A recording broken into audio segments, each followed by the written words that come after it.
नमस्कार, मैं डॉक्टर श्वेत प्रकाश, सहायक प्राचार्य हिंदी, अखिल भारतीय संस्कृत हिंदी विद्यापीठ खम्हार, बेगूसराय। आज मैं हिंदी व्याकरण की एक महत्वपूर्ण कड़ी कारक और उसके विभक्ति चिन्हों को सरलता पूर्वक समझाने का प्रयास करूंगा। तो सबसे पहले हम कारक की परिभाषा समझते हैं। कारक किसी वाक्य या वाक्य खंड में संज्ञा या सर्वनाम का अन्य पदों के साथ जो संबंध होता है उसे कारक कहते हैं।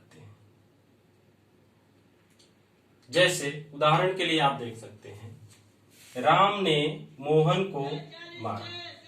यहां राम संज्ञा है, मोहन संज्ञा है। यहां मारा क्रिया है। यहां ने और को जो दूसरे से संबंधित हैं कारक चिन्ह को द्योतित करते हैं। कारक चिन्ह ही विभक्ति चिन्ह भी कहलाता है। कारक के कुल 8 भेद हैं और सभी की विभक्ति चिन्ह अलग अलग है। मैं तुलनात्मक ढंग से उन चिन्हों को समझाने का प्रयास करूंगा जिसमें किसी कारक के चिन्ह समान दिखाई देते हैं। जैसे कर्म कारक का चिन्ह है को और संप्रदान कारक का चिन्ह है को के लिए।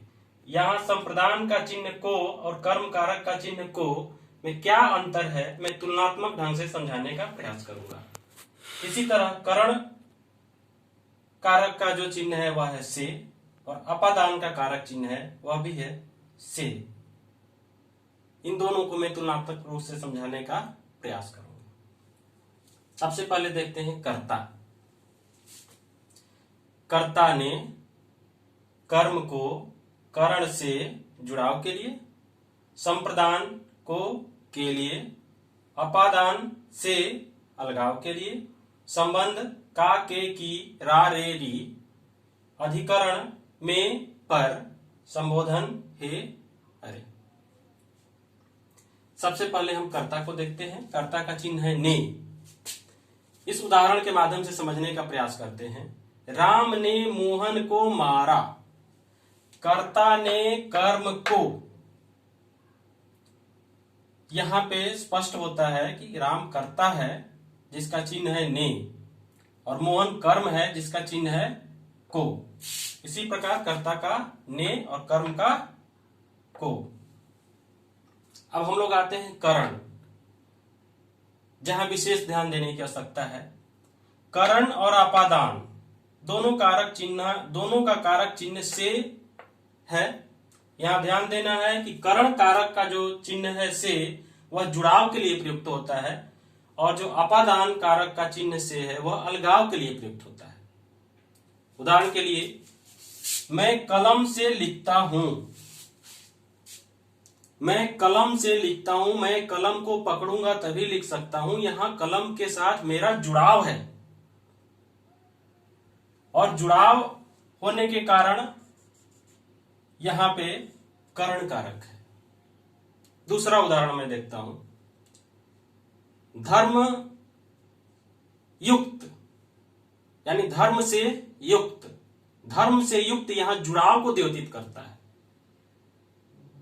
और वहीं यदि हम कहते हैं धर्मच्युत, धर्मच्युत यानी कि धर्म से च्युत, अलगाव को द्योतित करता है। तो जहां जुड़ाव द्योतित होता है, जहां जुड़ाव का पता चलता है, जहां से जुड़ाव को प्रकट करता है वहां करण कारक होगा। और जहां अपादान, जहां अलगाव का पता चलता है वहां अपादान होगा। धनुष से बाण निकला।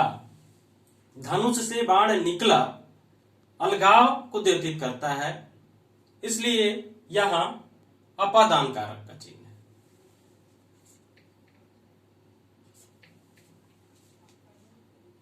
अब हम आगे देखते हैं संप्रदान। संप्रदान का चिन्ह है को के लिए। दोस्तों, बहुत से लोग ये भ्रमित हो जाते हैं कि कर्म का भी चिन्ह है को और संप्रदान का भी चिन्ह है को, तो इसको हम विभेद कैसे करें। ये अत्यंत महत्वपूर्ण है, यहां ध्यान देने योग्य बात है। संप्रदान का जो चिन्ह है को,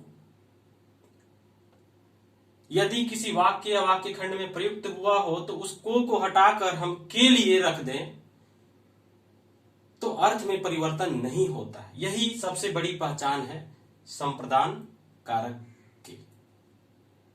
उदाहरण के लिए देखते हैं, मुझे खर्च करने को पैसे चाहिए।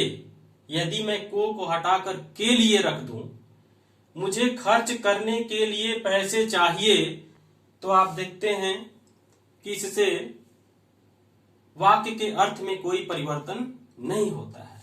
इस प्रकार यहां जो को का प्रयोग होता है वह संप्रदान के लिए है।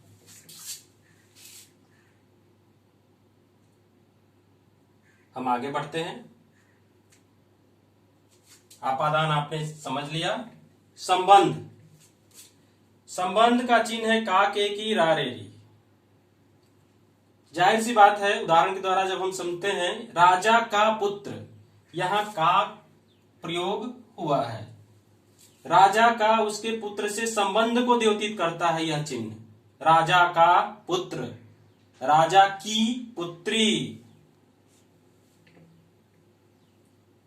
मेरा भाई, तुम्हारा पड़ोसी, ये रा चिन्ह जो है संबंध को द्योतित करता है। यहां मुझसे मेरे भाई का संबंध द्योतित करता है ये रा का चिन्ह। इस प्रकार संबंध के ये चिन्ह है। अब अगला आते हैं अधिकरण। अधिकरण में पर, ग्लास में पानी है, यहां संज्ञा में से जुड़ी हुई है, तो में यहां अधिकरण को द्योतित करता है। उसी प्रकार मेज पर पुस्तक है, पर, यहां पर अधिकरण का चिन्ह है। इसी प्रकार हम आगे देखते हैं संबोधन। संबोधन का चिन्ह है अरे। अरे तुम्हें क्या हुआ। अरे संबोधन को दर्शाता है।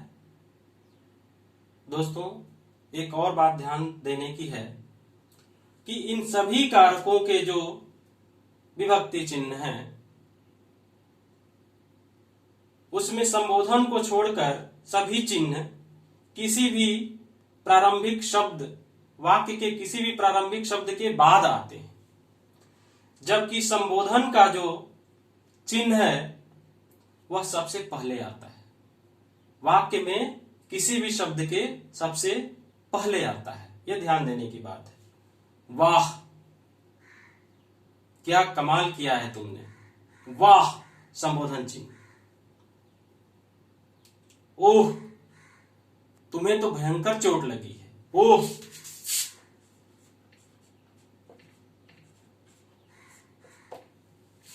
तो ये सभी संबोधन चिन्ह वाक्य के प्रारंभ में आते हैं।